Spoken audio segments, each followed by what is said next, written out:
இந்த ஊரடிச்சு உலையில போட்டு ஊழல் மேல ஊழலா செஞ்சுக்கிட்டு அதுல இருந்து தப்பிக்கிறதுக்கு பேர் தான் நிர்வாகத்திறன் அப்படின்னு சொன்னா, அப்படிப்பட்ட ஒரு ஊழல் செய்யற நிர்வாகத்திறனை நம்ம அரசு ஒரு நாளும் செய்யாது. பொட்டி பெட்டியா பணத்தை வச்சுக்கிட்டு, பெட்டியை வச்சு எல்லாம் செஞ்சுக்கிட்டு, போதைப் பொருள் பாதுகாவல் கழக மாடல் அரசாங்கம் செஞ்ச ஒவ்வொரு ஊழலா வெளியில வந்துகிட்டு இருக்கு. டாஸ்மாக்ல அது என்னப்பா அது பேரு, பார்ட்டி ஃபண்ட் கட்சி நிதி அப்படின்ற பேர்ல அடிச்ச கொள்ளையெல்லாம் ஒண்ணா இப்போ கவர்மெண்டோட கஜானாவுக்குள்ள கொண்டு சேர்த்துக்கிட்டே இருக்கிறோம். இந்த போதைப் பொருள் நடமாட்டம்லாம் தாறுமாறா அப்படியே பரவி கொட்டி கிடக்குது. இதெல்லாம் இனிஷியல் ஸ்டேஜ்லயே யார் கண்ட்ரோல் பண்ணியிருக்கணும்? போலீஸ் டிபார்ட்மெண்ட் அப்போ யார் கையில இருந்தது? இத்தனை கேள்வி நம்மளை பார்த்து கேட்கறாங்களே, ஒரே ஒரு கேள்வி தான் நான் கேட்கணும்னு தோணுது. போலீஸ் டிபார்ட்மெண்ட்டை கையில வச்சுக்கிட்டே பிகினிங்லயே இனிஷியல் ஸ்டேஜ்லயே இந்த போதைப் பொருள் நடமாட்டத்தை ஏன் கண்ட்ரோல் பண்ணல? மனசாட்சி உள்ளவங்க இந்த பிரச்சனையெல்லாம் ஏன் நடக்குதுன்றது அவங்களுக்கே நல்லா தெரியும். மாண்புமிகு பேரவைத் தலைவர் அவர்களே, மாபெரும் தலைவர்கள் வழி நடத்திய மாபெரும் வரலாற்று சிறப்பு கொண்ட இந்த சட்டமன்ற பேரவையின் 17வது சட்டமன்ற பேரவைக்கு நம்மையும் நம்ம தமிழக வெற்றி கழகத்தை சார்ந்த சட்டமன்ற உறுப்பினர்களையும் தேர்ந்தெடுத்து அனுப்பின நிரந்தரமாக என் நெஞ்சில் குடியிருக்கும் தாயன்புமிக்க தமிழக மக்கள் அனைவருக்கும் என்னுடைய மனப்பூர்வமான நன்றிகள். 17வது சட்டமன்ற கூட்டத்தொடரின் முதல் ஆளுநர் உரையின் மீதான நன்றி தெரிவிக்கும் தீர்மானத்திற்கு பதிலுரை வழங்க வாய்ப்பளித்த மாண்புமிகு பேரவைத் தலைவருக்கு நம் வணக்கத்தை தெரிவித்துக் கொள்கிறோம். மாண்புமிகு பேரவைத் தலைவர் அவர்களே, இந்த 17வது மாமன்றத்தில் அதிகப்படியான 12 கட்சிகளை சேர்ந்த பிரதிநிதிகள் தேர்ந்தெடுக்கப்பட்டிருக்கும். நாம கொள்கை ரீதியாகவும் நிலைப்பாடு ரீதியாகவும் வேறுபட்டு இருந்தாலும் மக்கள் பணி செய்வதுதான் நம்ம எல்லாருக்கும் பிரைமரியா இருக்கிற ஒரே எய்ம். அந்த வகையில தான் நம்ம எல்லாருமே நம்ம மக்களால் அங்கீகரிக்கப்பட்டு சட்டமன்றத்திற்கு வந்திருக்கிறோம். அதனால நாம கருத்தால் வேறுபட்டாலும் மக்கள் சேவை என்ற நோக்கத்துல நம்ம மாநிலம் சார்ந்த விஷயங்கள்ல நாம எல்லாரும் ஒன்றிணைந்து பயணிச்சா நம்ம தமிழ்நாடு என்னைக்கும் எதிலையும் முதன்மை மாநிலமாக திகழும். ஆளுநர் உரைக்கு நன்றி தெரிவிக்கும் தீர்மானத்தில் பேசின மாண்புமிகு உறுப்பினர்களுக்கு நன்றி. எதிர்த்து பேசினாதான் எதிர்கட்சின்னு ப்ரூவ் பண்ண முடியும்னு நினைச்சுக்கிட்டு பேசின எதிர்கட்சியை சேர்ந்த எதிர்கட்சி தலைவர் உள்ளிட்ட மாண்புமிகு உறுப்பினர்களுக்கும் வணக்கமும் நன்றியும். பதிலுரை வழங்குற அதே நேரத்தில் நம்மளை சட்டமன்ற உறுப்பினராக தேர்ந்தெடுத்த பெரம்பூர் தொகுதி மக்களுக்கு நம்மளோட நெஞ்சார்ந்த நன்றிகள். அதே மாதிரி ராஜினாமா பண்ணிட்டாலும் நம்மளை தேர்ந்தெடுத்த திருச்சி கிழக்கு மக்களுக்கும் இந்த மன்றத்தில் நம்மளோட நன்றியை பதிவு செய்கிறோம். அப்புறம் நம்மளோட அரசியல் பயணத்தை பற்றியும் கொஞ்சம் பதிவு செய்ய விரும்புகிறோம். நாம ஏதோ ஷூட்டிங்லேருந்து நேராக சிஎம் ஆன மாதிரியே சில பேர் ஒரு இமேஜ் கிரியேட் பண்ணுறாங்க. அவங்களுக்கு அவங்க ஆசைப்படுற லாங்குவேஜ்லேயே சொல்கிறோம், அது வெறும் ரீல் தான், ரியல் கிடையாது. ஒரு சாதாரண நடிகனாக நம்ம கெரியர் தொடங்குச்சு. அப்புறம் அப்படியே சின்சியராக உழைச்சி மேலே வந்தோம். நம்ம கெரியரில் நாம் மேலே வந்ததுக்கு இந்த விஜய் ஒருத்தன் மட்டுமே காரணம் இல்லை, அவனோட உழைப்பு மட்டுமே காரணம் இல்லை. இந்த விஜயோட உழைப்புக்கும் உயர்வுக்கும் பின்னாடி இருக்கிற ஒட்டுமொத்த தமிழ்நாட்டு மக்களோட அன்பும் அரவணைப்பும் தான் காரணம். ஒவ்வொரு வீட்டில் இருக்க ஒவ்வொருத்தரும் நம்மளை அவங்க வீட்டில் ஒருத்தனா ஏற்றுக்கிட்டது தான் நமக்கு கடவுளும் மக்களும் தந்த மிகப்பெரிய வரம். அதுக்காகவே கடவுளுக்கு சமமான நம்மளோட சொந்தங்களான தமிழக மக்கள் அனைவருக்கும் மீண்டும் மீண்டும் நன்றி. இப்படி நம்மளை தாயன்போடு அள்ளி அரவணைச்ச தமிழ்நாட்டு மக்களுக்கு நாம் எப்படியெல்லாம் துணையாக இருந்தோம், எப்படியெல்லாம் மக்களோட மக்களா இருந்தோம்னு சொல்றேன். 1990ஸ்லயே ரசிகர் மன்றமா இருந்தப்பவே மக்களுக்கு துணையா நிற்க ஆரம்பிச்சோம். அதுக்கப்புறம் நற்படி மன்றமாகவும் அதுக்கப்புறம் விஜய் மக்கள் இயக்கமாகவும் மாறி மக்களோட மக்களா நின்றுகிட்டு இருந்தோம். 2008 ஈழத் தமிழருக்கு ஆதரவா உண்ணாவிரதம் போராட்டம் செஞ்சோம். போர் முடிவுக்கு வரணும், நம்ம தொப்புள் கொடிய உறவுகளான ஈழத் தமிழர்களுக்கு பாதுகாப்பான நிம்மதியான ஒரு வாழ்வு கிடைக்கணும்னு அன்னைக்கே கோரிக்கை வச்சோம். 2009 ஆரம்பிச்ச விஜய் மக்கள் இயக்கம் வழியா நம்மளோட மக்கள் நல பணிகளை எக்ஸ்டெண்ட் அண்ட் எக்ஸ்பேண்ட் பண்ணிக்கிட்டே வந்தோம். கல்விக்கு துணையா இருந்தோம், சோஷியல் சர்வீஸ் செஞ்சோம், வெள்ள நிவாரணத்துல துணையா இருந்தோம், கொரோனா காலத்துல மக்களுக்கு தோள் கொடுத்தோம். விலையில்லா விருந்தகம், குருதியகம், முட்டைப்பால் ரொட்டி திட்டம், விழியகம், பயிலகம், நூலகம், இப்படி பல வழியில மக்களுக்கு துணையா இருந்தோம். அப்புறம் நம்மளோட திரைப்படங்கள்ல நம்மளால முடிஞ்ச வரைக்கும் ஊழல் எதிர்ப்ப சொன்னோம், சமூக நீதியை சொன்னோம், கல்வியை பத்தி சொன்னோம், அரசியலை பத்தி சொன்னோம். அரசியலை பத்தி பேசுனதுனால நம்ம படங்கள் சந்திச்ச இதுவரைக்கும் சந்திக்கிற பிரச்சனையை பத்தி எல்லாருக்குமே தெரிஞ்சதுதான். இது மட்டும் இல்லாம 2011 நாகப்பட்டினத்துல மீனவர் பிரச்சனைகளுக்கு ஆதரவா ஒரு பெரிய பொதுக்கூட்டம் நடத்தினோம். மீனவர்கள் மீதான தாக்குதலை கண்டிச்சு பேசி அதுல நம்மளோட எதிர்ப்பை பதிவு செஞ்சோம். 2017 ஜல்லிக்கட்டு போராட்டத்துல தமிழர் பண்பாட்டு உரிமைக்கான நம்மளோட ஆதரவை தெரிவிச்சோம். 2018 ஸ்டெர்லைட் போராட்டம், துப்பாக்கி சூட்ல பாதிக்கப்பட்ட நம்ம சொந்தங்களை நேர்ல சந்திச்சு ஆறுதல் சொன்னோம். 2021 உள்ளாட்சி தேர்தலில் விஜய் மக்கள் இயக்க வேட்பாளர்கள் போட்டியிட்டு ஜெயிச்சாங்க. கல்வி விருது விழா நடத்தி சிறந்த மதிப்பெண் பெற்ற மாணவ மாணவிகளுக்கு ஊக்கத்தொகையும் பரிசும் கொடுத்தோம். 2024 தமிழக வெற்றி கழகத்தை ஆரம்பிச்ச உடனேயே CAA-வை எதிர்த்து அறிக்கை விட்டோம். அரசியல் கட்சி ஆரம்பிச்சு விழுப்புரம் மாவட்டத்தில் விக்கிரவாண்டியில நம்மளோட முதல் மாநில மாநாட்டிய வெற்றி கொள்கை திருவிழாவை நடத்தினோம். தந்தை பெரியார், பெருந்தலைவர் காமராஜர், அண்ணல் அம்பேத்கர், வீரமங்கை வேலுநாச்சியார், மக்கள் சேவகர் அஞ்சலை அம்மாள்னு நம்மளோட 5 கொள்கை தலைவர்களை அறிவிச்சோம். இந்தியாவிலே 2 பெண் ஆளுமைகளை கொள்கை தலைவர்கள் அறிவிச்ச ஒரே கட்சி நம்ம டிவிக்கு மட்டும்தான் என்ற பெருமையோடு அறிவிச்சோம். பெரியார் சொன்ன மாதிரியே அவர் சொன்னதுல நமக்கு ஏற்புடையதை மட்டும் எடுத்துக்கிட்டோம். அவரோட கடவுள் மறுப்பு கொள்கையில நமக்கு உடன்பாடு இல்லைன்னு ஓப்பனா அறிவிச்சோம். நமக்கு கடவுள் நம்பிக்கை உண்டுன்னு அறிவிச்சோம். யாரோட நம்பிக்கைக்கும் நாம் எதிரானவங்க இல்லைன்னு தெளிவா அறிவிச்சோம். பெண் கல்வி, பெண்கள் முன்னேற்றம், சமூக சீர்திருத்தம், சமூக நீதி, இப்படி பெரியாரோட கருத்துக்களை நிறையவே ஏத்துக்கிட்டோம்னு அறிவிச்சோம். அண்ணல் அம்பேத்கரோட சம வாய்ப்பு, சம நீதி, சமத்துவத்தை ஃபாலோ பண்ணுவோம்னு அறிவிச்சோம். பெருந்தலைவர் காமராஜரோட மதச்சார்பின்மையை ஏத்துக்கிட்டதோட அவரோட நேர்மையான நிர்வாகத்தையே ஒரு கொள்கையா ஏத்துக்கிட்டோம்னு அறிவிச்சோம். வீரமங்கை வேலு நாச்சியாரோட மண் மீட்பையும் சமூக நல்லிணக்கத்தையும் பின்பற்றுவோம்னு அறிவிச்சோம். மக்கள் சேவகர் அஞ்சலை அம்மாளோட விடுதலை வேட்கையையும் மக்களோட வாழ்வாதாரத்துக்காக உறுதியாக நிற்கிறதையும் பின்பற்றுவோம்னு சொன்னோம். எல்லாருக்கும் எல்லாமும் கிடைக்கணும், எம் மதமும் நம் மதம்னு சொல்லி மதச்சார்பற்ற சமூக நீதி தான் நம்ம கொள்கைன்னு அறிவிச்சோம். நம்ம கொள்கை எதிரி யாரு, அரசியல் எதிரி யாருன்னு ஓப்பனா அறிவிச்சோம். எல்லாத்துக்கும் மேல பிறப்புக்கும் எல்லா உயிர்க்கும்ன்றத நம்மளோட அடிப்படை அரசியல் கோட்பாட்டா அறிவிச்சுட்டு தான் அரசியலுக்கே வந்தோம். நம்ம மதுரை மாநாட்டில் நம்மளோட தேர்தல் அரசியல் மற்றும் ஆட்சி அதிகார அரசியல் வழிகாட்டியா அறிஞர் அண்ணாவையும் புரட்சி தலைவர் எம்ஜிஆரையும் ஏத்துக்கிட்டதா அறிவிச்சோம். அப்புறம் இன்னனையும் நாம இங்க பதிவு செஞ்சே ஆகணும். எல்லாரும் கட்சி ஆரம்பிச்சுட்டு தான் ஒவ்வொரு வீட்டுக்குள்ளேயும் போவாங்க. ஆனா நாம ஒவ்வொரு வீட்டுக்குள்ளேயும் போனதுக்கு அப்புறம் தான் கட்சியவே ஆரம்பிச்சிருக்கிறோம். ஒவ்வொரு வீட்டுல ஒவ்வொருத்தரும் நம்மள அவங்க பிள்ளையா, மகனா, அண்ணனா, தம்பியா ஏத்துக்கிட்டதும் இயல்பா நடந்துச்சு. தமிழ்நாட்டு மக்களோட மனசுக்குள்ள போறதுக்கு நாம பட்ட பாடு நமக்கு மட்டும்தான் தெரியும். இதெல்லாம் புரிஞ்சாலும் புரியாத மாதிரி இருக்கிறவங்க தான் நம்மள நடிகன் என்று சொல்லியும் நம்ம கட்சிய நடிகன் கட்சின்னு சொல்லியும் சில நக்கல், நையாண்டி இதெல்லாம் பேசுவாங்க. அதை பத்தி நமக்கு கவலை இல்லைன்னு வைங்க. இப்படி நம்ம அரசியல் பயணம் ரொம்ப டிரான்ஸ்பரண்டா தான் ஆரம்பிச்சிருக்கு. இந்த 2026 தேர்தலில் கூட்டணியே இல்லாமல் தனியா நின்னோம். மக்கள் நம்மள தெளிவா புரிஞ்சுக்கிட்டதாலையும் நம்ம டிவிகே தோழர்களோட உழைப்பாலையும் நாம 35% வாக்குகளை வாங்கினோம்.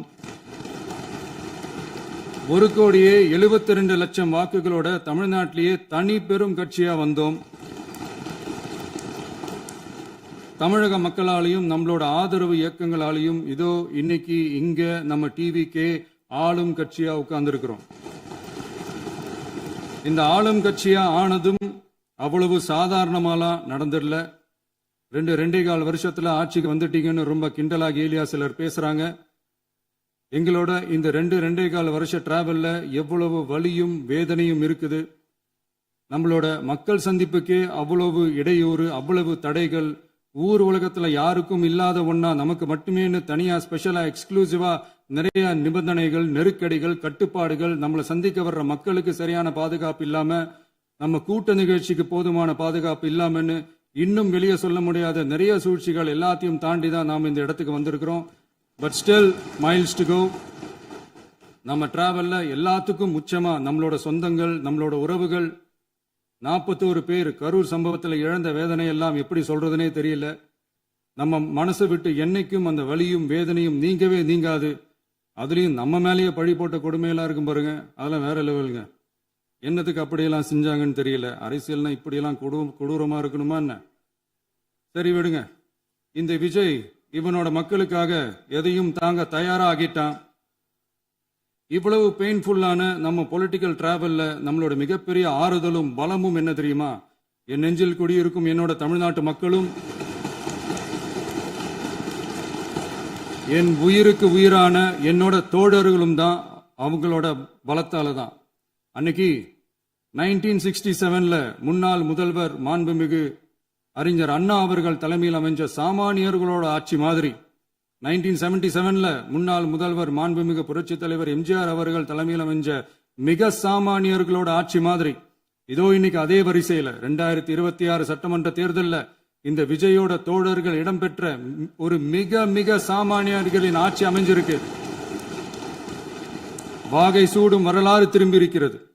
இப்படி ஒரு தீர்ப்பை மக்கள் அளிச்சதுனால தான் தமிழக வரலாற்றில் ஒரு மகத்தான கூட்டணி ஆட்சியை நாம் அமைச்சிருக்கிறோம். இளைஞர்களால என்ன செய்ய முடியும், பெண்களால என்ன செய்ய முடியும்னு கேட்டவங்களுக்கான பதில் தான் இன்னைக்கு அமைஞ்சிருக்கிற நம்ம ஆட்சி. ஒரே ஒரு குடும்பம் மட்டும் முக்கியம்னு சொல்றது நம்மளோட ஆட்சி அதிகார அரசியல் இல்ல. தமிழ்நாட்டில் இருக்கிற ஒவ்வொரு குடும்பமும் முக்கியம்னு சொல்றது தான் நம்ம அரசியல். நம்மளோட ஆட்சி அதிகாரம் அதான் நம்மளோட மனசாட்சி உள்ள மக்களாட்சி. இந்த 2026 தேர்தலில் யாராலும் உடைக்கவே முடியாதுன்னு சொன்ன மதத்தை உடைச்சோம், சாதியை உடைச்சோம், முக்கியமா காசு கொடுத்து ஓட்டு வாங்குற ஒரு நச்சு கலாச்சாரத்தையே சுக்கு நூறா தூள் தூளா உடைச்சிருந்தோம். நாம கிளீன் கவர்னன்ஸ் அண்ட் குட் கவர்னன்ஸ்ல உறுதியா இருக்கிறோம். இப்ப மட்டும் இல்ல, எப்பவுமே இப்படிதான் இருப்போம்.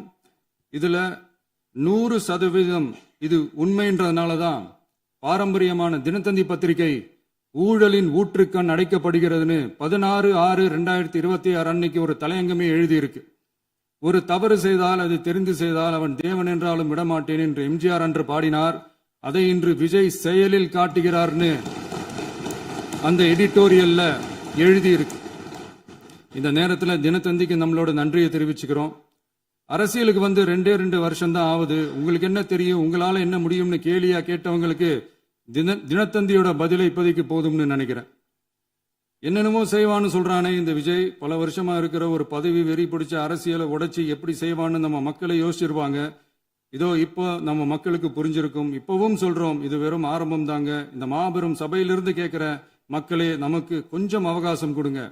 இதுக்கு முன்னாடி, அதாவது 2017 கடைசியில இருந்து 2026 ஏப்ரல் வரைக்கும் இருந்த புண்ணியவான்கள் ஆட்சியில ஒவ்வொரு டிபார்ட்மெண்ட்லயும் போட்ட ஏராளமான ஓட்டைகளை அடைச்சிக்கிட்டே படிப்படியா மக்களுக்கு நல்லதையும் செஞ்சுக்கிட்டே வருவோம். அதனாலதான் நமக்கு எதிரா யார் யாரோ சேரவே மாட்டாங்கன்னு நினைச்சவங்க எல்லாம் ஒன்னா சேர்றாங்க. நம்ம ஆட்சிக்கு டேட்டு குறிக்கிறாங்க.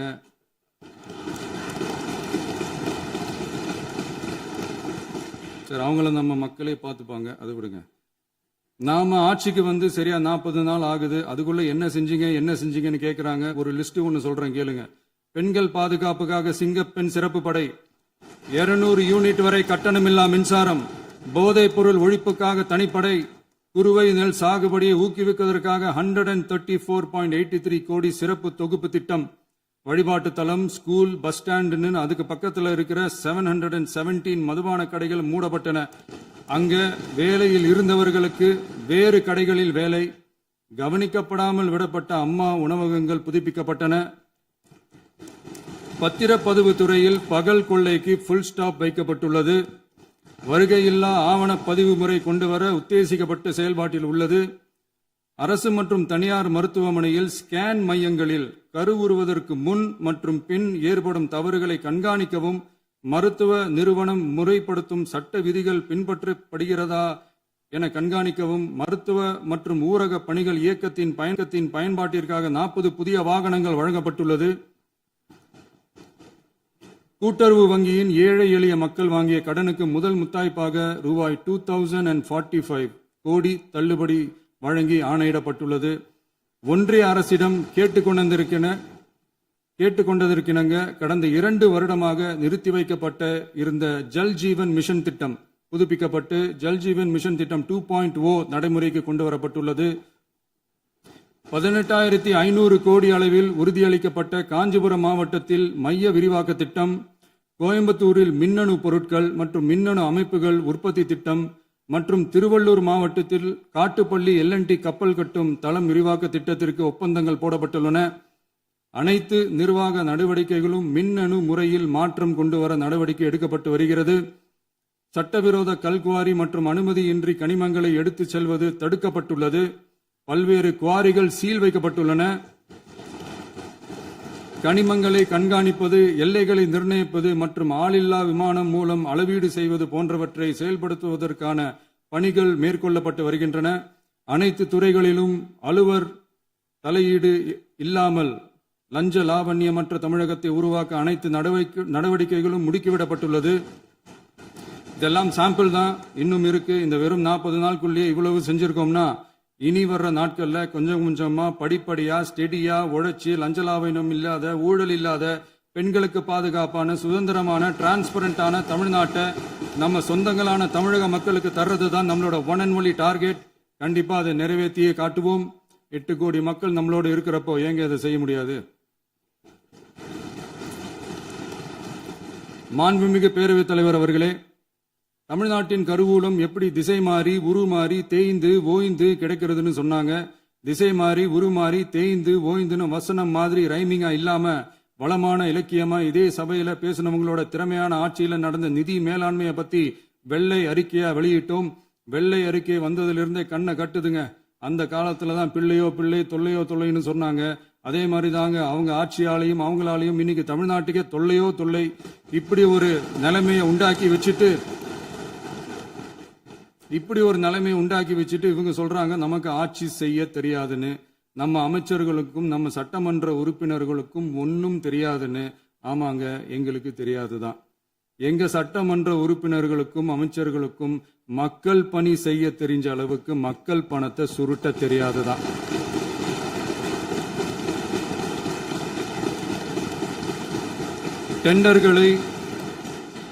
டெண்டர்களை முறைப்படுத்த தெரிஞ்ச அளவுக்கு அதோட ரேட்டை உயர்த்தி ஊழல் செய்ய தெரியாதுதான்.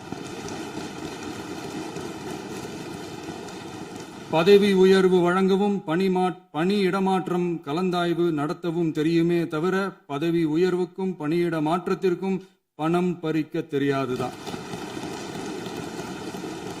புதிய பணியிடங்கள் உருவாக்க தெரியுமே தவிர அந்த பணியிடங்களை பணத்துக்கு விற்க தெரியாதுதான். கோயில்கள்ல நடக்கிற நிர்வாக சீர்கேட்டை தடுக்க நீங்க பேசுங்க, நீங்க கண்டிப்பா பண்ணுங்க. கோயில்கள்ல நடக்கிற நிர்வாக சீர்கேட்டை தடுக்க தெரியுமே தவிர கோயில் பணத்தை கொள்ளையடிக்க தெரியாதுதான். தங்கத்தை உருக்கி தாரை வார்க்க தெரியாதுதான். கனிம வளத்தை பாதுகாக்க தெரிஞ்ச அளவுக்கு கனிமத்தை வித்து கொள்ளையடிக்க தெரியாதுதான். அரசு வருமானத்தை அரசு கஜானாவுக்கு மாத்த தெரிஞ்ச அளவுக்கு அந்த பணத்தை தனிப்பட்ட கஜானாவுக்கு மடை மாத்த தெரியாதுதான். போதை கலாச்சாரத்தை தடுக்க தெரிஞ்சவங்களுக்கு போதை கலாச்சாரத்தை வளர்க்க தெரியாதுதான். நம்ம குடும்பத்தில் இருக்கிற பாட்டி, அம்மா, அக்கா, தங்கச்சி, குழந்தைங்களை, பெண்களை மதிக்க தெரிஞ்சவங்களுக்கு ஓசி பஸ், 1000 ரூபாய் கேஸு இப்படிலாம் பேச தெரியாதுதான். எங்க உறுப்பினர்களுக்கும் அமைச்சர்களுக்கும் மக்கள் சேவை தெரிந்த அளவிற்கு சுயநல தேவையை செஞ்சிக்க தெரியாதுதான். அதனாலதான் சொல்றோம், எங்களை பார்த்து எதுவும் தெரியாதுன்னு சொல்றவங்களுக்கு சொல்றோம், இதெல்லாம் எங்களுக்கு தெரியாதுதான். உங்களை மாதிரி முறைகேடுகளை செய்யறத நாங்க தெரிஞ்சுக்கவும் போறதில்ல, தெரிஞ்சுக்கவும் ஆசைப்படல. அத கடைசி வரைக்கும் எங்களுக்கு தெரியாமலே இருந்துட்டு போகட்டும்.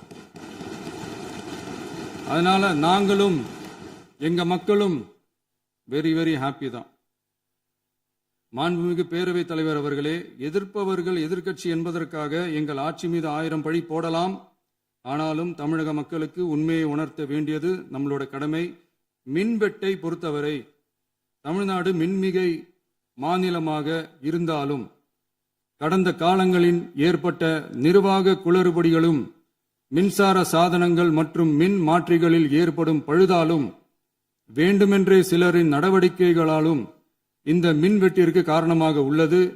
மின் விநியோக மீட்பு நடவடிக்கைகளை ஒருங்கிணைப்பதற்காக எதிர்பாராமல் இரவு நேரங்களில் ஏற்படும் மின் தடங்களை விரைந்து சரி செய்வதில் 10 உயர்மட்ட கண்காணிப்பு குழுக்கள் மற்றும் 125 சிறப்பு மின் தடை நீக்க ரோந்து வாகனங்கள் வழங்கப்பட்டு 24 மணி நேரமும் கண்காணிக்கப்படுகிறது. கூடுதலாக தற்போது 77 புதிய மின் தடை நீக்க மையங்களும் உருவாக்கப்பட்டுள்ளன. விரைவில் இந்த மின்வெட்டு நிலைமை அறவே நீக்கப்படும். மாண்புமிகு பேரவைத் தலைவர் அவர்களே, நம்ம விவசாயிகள் எல்லாரும் நம்மளை நல்லா புரிஞ்சுக்கிட்டு தமிழக வெற்றி கழகத்தை ஏத்துக்கிட்டாலும் எதிர்கட்சிகளோட தூண்டுதலால சில இடங்கள்ல சில போராட்டங்கள் நடக்குது. எதிர்கட்சிகள் என்னதான் சித்து வேலை செஞ்சாலும் விவசாய பெருமக்கள் எல்லாரும் நம்ம ஆட்சி அவங்களுக்கான ஆட்சி தான் நல்லா புரிஞ்சுதான் வச்சிருக்கிறாங்க. இந்த வருஷம் எல்னினோ விளைவா எப்பவும் இருக்கிறத விட இந்த டைம் மழை குறையுங்கிறதையும் நம்ம விவசாயிகள் உணர்ந்துதான் இருப்பாங்க. இருந்தாலும் நம்ம அரசு நம்ம விவசாயிகளோட வாழ்வாதாரத்துக்காக பக்கபலமாகவும் உறுதியாகவும் துணை நிற்கும்ங்கிறத தெரிவிச்சுக்கிறோம்.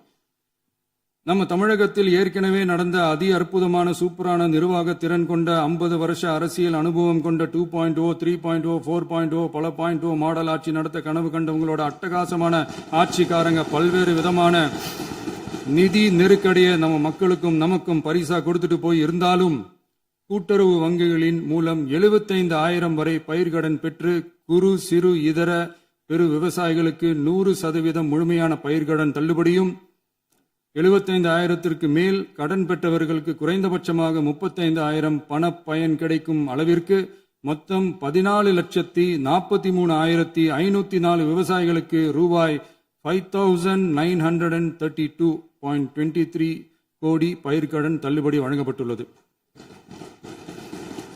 மாண்புமிகு பேரவைத் தலைவர் அவர்களே, நாம ஒன்றியத்தில் கூட்டுறவு கூட்டாட்சி, மாநிலத்தில் சுயாட்சி என்ற கொள்கையை கொண்டவங்க தான் ஏற்கனவே அறிவிச்சிருக்கிறோம். தற்போதைய ஒன்றிய அரசு சார்ந்த கட்சியுடன் அரசியலில் கொள்கை அளவில் நேர் எதிராக நிக்கிறவங்க தான் நாம. அதே சமயத்தில் எதுக்கெடுத்தாலும் கண்ணை மூடிக்கிட்டு ஒன்றிய அரசோட மோதல் போக்கை விரும்புறவங்க நாம இல்ல. நமக்கு எப்பவுமே தமிழகத்தின் வளர்ச்சி மட்டும்தான் முக்கியம்.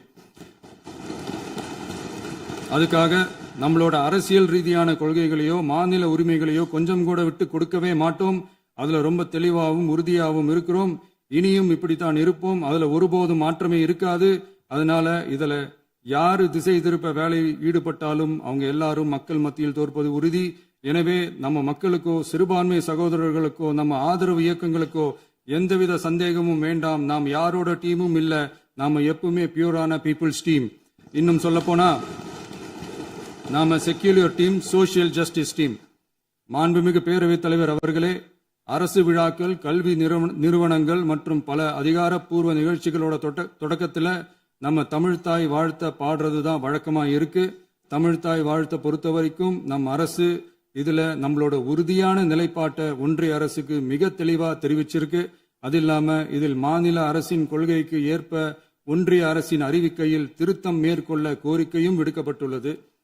நீட் தேர்வை பொறுத்தவரை கிராமப்புற மற்றும் பொருளாதார ரீதியாக பின்தங்கிய மாணவர்களுக்கு சமமான வாய்ப்பை வழங்குவதில்லை. மருத்துவ கல்வியில் சமூக நீதி மற்றும் சம வாய்ப்பை நீட் பாதிக்கிறது என்பதை உணர்கிறோம். எனவே மருத்துவ படிப்புகளுக்கான சேர்க்கையை 12ஆம் வகுப்பு மதிப்பெண்களின் அடிப்படையில் நடத்த வேண்டும் என்று நமது அரசு வலியுறுத்தி வருகிறது. மத்திய அரசிடம் நீட்டிலிருந்து தமிழ்நாட்டிற்கு விலக்கு வழங்க வேண்டும் என்று கோரிக்கை விடுத்துள்ளது. மாண்புமிகு பேரவைத் தலைவர் அவர்களே, பேரறிஞர் அண்ணா அவர்கள் தலைமையிலான அரசு 1968இல் இருமொழி கொள்கையை நடைமுறைப்படுத்தியது. தமிழ் ஆட்சி மொழி, தமிழ் மொழியை பாதுகாப்பது, மாணவர்களுக்கு ஆங்கிலத்தின் மூலம் உலக அளவிலான வாய்ப்புகளை வழங்குவது, எந்த ஒரு மொழியையும் கட்டாயமாக திணிப்பதை தவிர்ப்பது மற்றும் எதிர்ப்பது, நிலத்தின் மொழி மற்றும் பண்பாட்டு அடையாளத்தை பேணுவது என்பதை நம் தமிழக வெற்றிக் கழக ஆட்சி ஏற்றுக்கொண்டுள்ளது. எனவே தமிழ்நாட்டில் தமிழ் ஆட்சி மொழி மற்றும் இருமொழி கொள்கை என்பதில் நமக்கு மாற்று கருத்தே இல்லை. மாண்புமிகு பேரவைத் தலைவர் அவர்களே, கடந்த 11/6/2026 அன்று நடந்த நிதி ஆயோக் கூட்டத்தில் தமிழ்நாடு அரசின் சார்பாக கலந்து கொண்டு வறுமையற்ற தமிழ்நாடு இயக்கம் உருவாக்க தேவையான நிதியையும், தமிழ்நாட்டுக்கு 2 எய்ம்ஸ் மருத்துவமனைகளை தருமாறும், மருத்துவம் மற்றும் பல் மருத்துவ படிப்பிற்கு 12ஆம் வகுப்பு மதிப்பின் அடிப்படையில் இடங்களை நிரப்புதல் குறித்தும், செயற்கை நுண்ணறிவு தொடக்க நிறுவன வளர்ப்பு மையங்கள் தமிழ்நாட்டில் அமைக்கவும், இளைஞர் திறன் மற்றும் வேலைவாய்ப்பு இயக்கம் செயல்படுத்த வேண்டியும், பெண்கள் தலைமையிலான வளர்ச்சி குறித்தும், மீனவ சமுதாயங்களின் வாழ்வாதாரம் மற்றும் மீன்பிடி படகுகள் மற்றும் மீனவர்களை விடுவித்தல் குறித்து நிரந்தர நடவடிக்கை எடுக்க வேண்டியும், காலநிலை தாங்கும் தன்மை பெருந்திட்டம் 2045இல் கீழ் விண்வெளி உற்பத்தி மையத்தை தேசிய விண்வெளி உற்பத்தி மையமாக அறிவிக்க கோரியும், தமிழ்நாட்டில் சாலை போக்குவரத்து, நெடுஞ்சாலை மற்றும் ரயில்வே அமைச்சகத்தின் மேம்பாட்டு குறித்தும், அனைத்து கிராமங்களையும் டிஜிட்டல் இணைப்பு வசதி ஏற்படுத்துதல் குறித்தும், கூட்டு குடிநீர் திட்டம் தொடரவும், அரசின் விழாக்களில் தமிழ்தாய் வாழ்த்துக்கான முதலிடத்திற்கான கோரிக்கையும், மேகதாது அணை கட்டுமான நிறுத்தத்தை உறுதிப்படுத்தவும், மாநிலத்தின் மீது மும்மொழி கொள்கையை வற்புறுத்தாமல் புதிய கல்விக் கொள்கையை திணிக்காமல் தமிழகத்திற்கான கல்வித் தொகை ரூபாய் 3284 கோடியை விடுவிக்க கோரியும், ஆண்டுதோறும் 5 லட்சம் இளைஞர்களுக்கு உதவித் தொகையுடன் கூடிய பணியினை தொழில்நுட்ப பயிற்சி வழங்க ஒத்துழைப்பு வழங்குமாறும், ஒகேனக்கல் 3ஆம் கட்ட கூட்டு குடிநீர் திட்டத்திற்கான நிதி ரூபாய் 2283.40 விடுவிக்கவும், வேலை வாய்ப்பு மற்றும் வாழ்வாதாரத்துக்கான உத்தரவாத திட்டத்தின் கீழ் வேலை வாய்ப்புகளை உருவாக்க உடனடி நடவடிக்கை மேற்கொள்ள வேண்டியும் மற்றும் திருக்குறளை தேசிய இலக்கியமாக அறிவிக்குமாறும் தமிழ்நாடு சார்பில் பேசியுள்ளோம் என்பதை தெரிவித்துக் கொள்கிறோம். மாண்புமிகு பேரவைத் தலைவர் அவர்களே, அண்டை மாநிலங்களுடனான நட்புறவு ஒரு மாநிலத்தின் வளர்ச்சிக்கும் நாட்டின் ஒற்றுமைக்கும் மிகவும் அவசியமானது. தமிழ்நாடு தனது அண்டை மாநிலங்களுடன் நதி நீர் பங்கீடு, பொருளாதாரம், கல்வி, கலாச்சாரம் மற்றும் போக்குவரத்து துறைகளில் நல்லுறவை பேணி வருகிறது. பரஸ்பர மரியாதை, ஒத்துழைப்பு மற்றும் கூட்டாட்சி தத்துவத்தின் அடிப்படையில் அண்டை மாநிலங்களுடனான நட்புறவை வலுப்படுத்தவும் நமது ஆட்சியில் காக்கப்படுகிறது. மாண்புமிகு பேரவைத் தலைவர் அவர்களே, சட்டம் ஒழுங்கை பத்தி பேச்சு வந்தது. சட்டம் ஒழுங்கு சரியா இருக்கணும் அப்படின்றதுல எங்களுக்கு மாற்று கருத்தே கிடையாது. கண்டிப்பா லா அண்ட் ஆர்டர் கரெக்டா இருக்கணும், கரெக்டா இருக்கும், இருக்க வைப்போம். அதே மாதிரி பெண்கள் பாதிக்கப்படுறதையும் இங்க யாராலையும் சகிச்சிக்கவே முடியாது. அதுக்கான கடுமையான நடவடிக்கைகள் நம்ம அரசு எடுத்துக்கிட்டு இருக்கிறோம். இந்த சிங்கப்பெண் சிறப்பு அதிரடி படை கூட அதுக்கான ஒரு ஃபர்ஸ்ட் ஸ்டெப் தான். அதே மாதிரி இந்த போதைப் பொருள் நடமாட்டம் அதை கண்ட்ரோல் பண்றதுக்கும் நம்ம அரசு கடுமையான நடவடிக்கைகள் எடுத்துக்கிட்டு இருக்கிறோம். அதையும் கண்டினியூ பண்ணி எடுப்போம். மாண்புமிகு பேரவைத் தலைவர் அவர்களே, இப்ப நான் சொன்ன இந்த பிரச்சனைகள்லாம் 2026 போன மாசம் மே மாசம் 10ஆம் தேதி புதுசா வந்துடல. இதெல்லாம் பல வருஷமா இருக்கிற பிரச்சனைகள் தான், பல வருஷமா கண்டுக்காம விட்ட பிரச்சனைகள் தான். இன்னைக்கு எதிர்கட்சிக்காரங்க அதை பத்தி கேட்கும் போது எனக்கு அது அக்கறையா தெரியல, அவதூறு அரசியலா தான் தெரியுது, பழி போடுற அரசியலா தான் தெரியுது. இப்படி அவதூறு பழி போடுறவங்களை பார்த்து ஒன்னே ஒன்று தான் கேட்கணும்னு தோணுது. கடந்த 9-10 மாசமா நம்ம ஸ்டேட்ல சட்டம் ஒழுங்கு டிஜிபியே இல்லை. சட்டம் ஒழுங்கு டிஜிபியை போடுங்கன்னு சொல்லி எல்லாம் ஓஞ்சு போயிட்டோம். போன ஆட்சியில் நடந்ததுக்கெல்லாம் இப்பதான் விடையே கண்டுபிடிக்கிறோம் நம்ம ஆட்சியில்.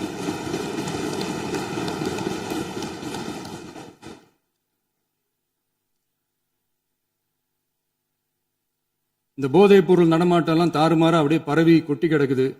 இதெல்லாம் இனிஷியல் ஸ்டேஜ்லயே யார் கண்ட்ரோல் பண்ணியிருக்கணும்? போலீஸ் டிபார்ட்மெண்ட் அப்போ யார் கையில இருந்தது? இத்தனை கேள்வி நம்மளை பார்த்து கேட்கறாங்களே, ஒரே ஒரு கேள்விதான் நான் கேட்கணும்னு தோணுது. போலீஸ் டிபார்ட்மெண்ட்டை கையில வச்சுக்கிட்டே பிகினிங்லயே இனிஷியல் ஸ்டேஜ்லயே இந்த போதைப் பொருள் நடமாட்டத்தை ஏன் கண்ட்ரோல் பண்ணல? மனசாட்சி உள்ளவங்க இந்த பிரச்சனையெல்லாம் ஏன் நடக்குதுன்றது அவங்களுக்கே நல்லா தெரியும். இன்னைக்கு வந்து சட்டம் ஒழுங்கை பத்தி கேள்வி கேட்கக்கூடாதா அப்படின்னா தாராளமா கேட்கலாம். இது ஜனநாயக அரசு, மன்னராட்சிலாம் கிடையாது, மனசாட்சி உள்ள மக்களாட்சி.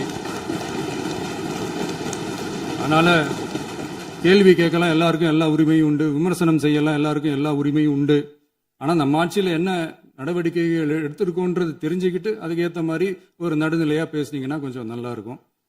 சட்டம் ஒழுங்கை பத்தி யாருக்கு என்ன யோசனை இருந்தாலும், மக்கள் நலனுக்காக யாருக்கு என்ன யோசனை இருந்தாலும் அதை தாராளமாக சொல்லலாம். நம்ம அரசு அது காது கொடுத்து கேட்கும். ஆனா நம்ம அரசினுடைய நிர்வாகத்திறன் அதை பத்தி பேசுறவங்களுக்கு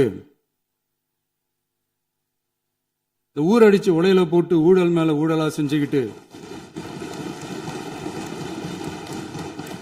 அதுல இருந்து தப்பிக்கிறதுக்கு பேர் தான் நிர்வாகத்திறன் அப்படின்னு சொன்னா, அப்படிப்பட்ட ஒரு ஊழல் செய்யற நிர்வாகத்திறனை நம்ம அரசு ஒரு நாளும் செய்யாது. பொட்டி பெட்டியா பணத்தை வச்சுக்கிட்டு, பெட்டியை வச்சு எல்லாம் செஞ்சுக்கிட்டு, போதைப் பொருள் பாதுகாவல் கழக மாடல் அரசாங்கம் செஞ்ச ஒவ்வொரு ஊழலா வெளியில வந்துகிட்டு இருக்கு. டாஸ்மாக்ல அது என்னப்பா அது பேரு, பார்ட்டி ஃபண்ட் கட்சி நிதி அப்படின்ற பேர்ல அடிச்ச கொள்ளையெல்லாம் ஒண்ணு ஒண்ணா இப்போ கவர்மெண்டோட கஜானாவுக்குள்ள கொண்டு சேர்த்துக்கிட்டே இருக்கிறோம்.